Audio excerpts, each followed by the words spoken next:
Hi, I'm Sue with So Much Fun with Sue. Let's introduce you to a basic sewing machine today. Now please keep in mind that all sewing machines are going to have slight variations, but the basics are going to be the same.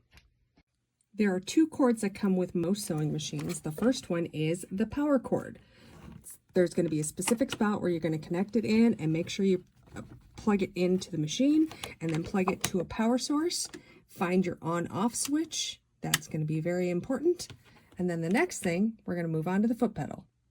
The next part is the actual foot pedal. So this is how you're going to control your machine. You will plug it into your machine, and then you're going to place it on the floor. Place it someplace comfortable where it's easy for you to move your foot and you're not straining yourself. And how you're actually going to use it is you're going to place your foot on the pedal. You want as much of your foot on the pedal as you can, and you're going to use your toes to push down when you're sewing. When you are not actively sewing, keep your foot off the pedal. This is a safety thing, and this ensures that you're not going to accidentally smush your fingers while you are trying to move fabric around on your machine. The next important part is where you're actually going to choose which stitch the machine is going to sew. So for mine, it is a digital selection and I can maneuver through screens. The most common stitches that I use are going to be my straight stitch and my zigzag stitches. There's obviously other stitches. If it's needed, I will guide you through how to use those other stitches during the specific projects, but for the most part, just know that you can stick with the straight stitch and the zigzag and you'll be just fine.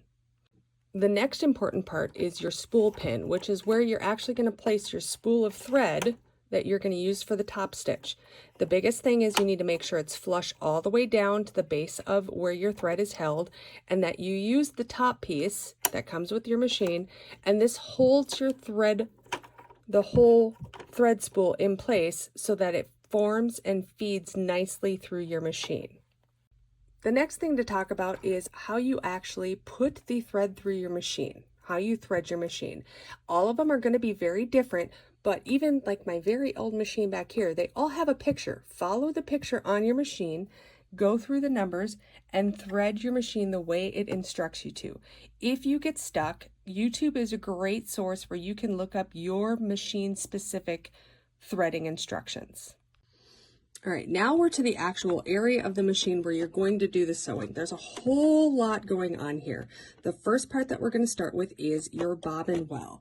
Now again, every machine is going to be slightly different on how your bobbin goes in, so please check your owner manual or YouTube for specific videos, but this is how mine works. My bobbin well opens, and mine's a top drop in. And I have the bobbin here, which I will show you in another video how to put thread on the bobbin. Mine drops in. And just like how my machine instructs me with pictures on how to thread my machine, it also has pictures on how to put your bobbin in properly and thread that as well. So follow your machine's instructions and make sure your bobbin is all ready to go.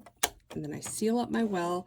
And now let's talk about all these other parts. So I have first I'm going to talk about the presser foot.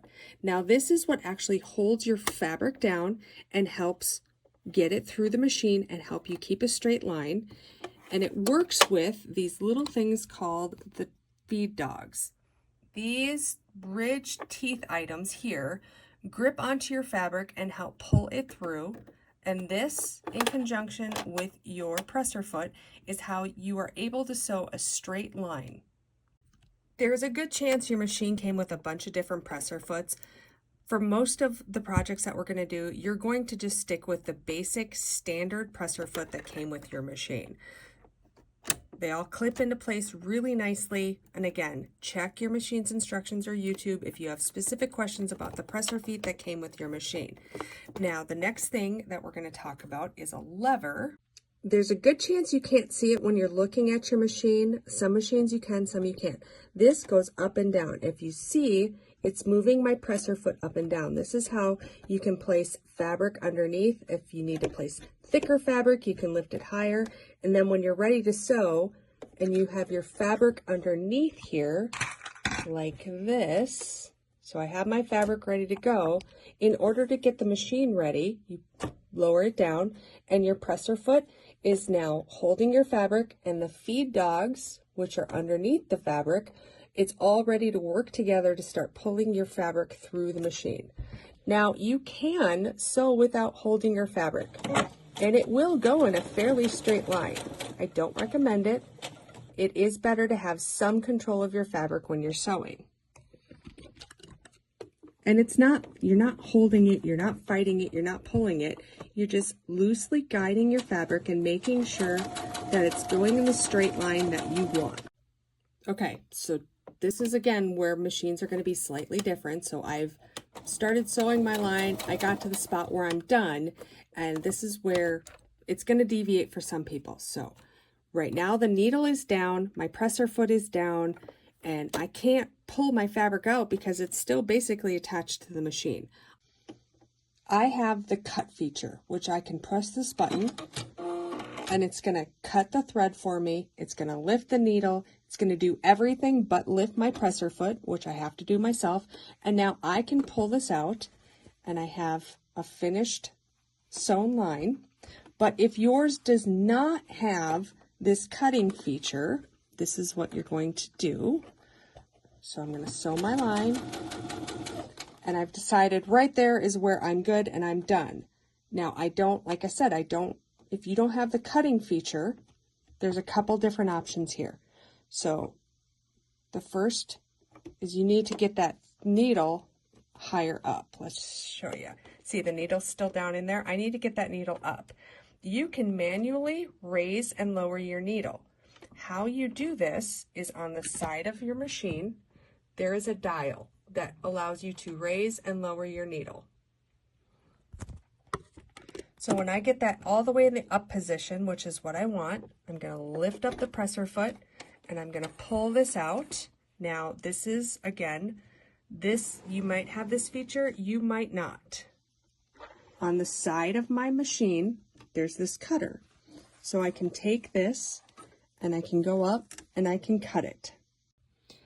Now, if you don't have either of those cut options, from the button that cuts or the cutter on the side, you're going to have to do everything manually. And I've gotten to a point again where I'm done stitching. I need to use the side dial and lift up my stitch as high as my needle as high as it goes, lift up my presser foot, pull this out, and then manually cut my stitches. The last feature I'm going to cover in this video is how to do a reverse stitch, which is another very critical thing when you are sewing. So if you're sewing along going forward and you get to a point where you need to do a back stitch, for my machine I have the reverse button here and it shows an actual U-turn. If I hold that down, it's going to go in reverse. I can use the foot pedal. Again, each machine is going to be slightly different in how it does its back stitching, which is the reverse stitch, can be called the back stitch as well. But just know that reversing is going to be very important in a lot of projects, especially if we have to turn them out. So make sure you know how to do the reverse stitch on your machine. So that's just the basic overview of most sewing machines. The features that you should start getting familiar with and start getting used to that you're going to need to know to be able to successfully complete the projects that I have planned. Please let me know in the comments if you have any questions or if there's anything you would like me to further expand on or do a more in-depth video. I look forward to getting to know all of you, and let's go have so much fun.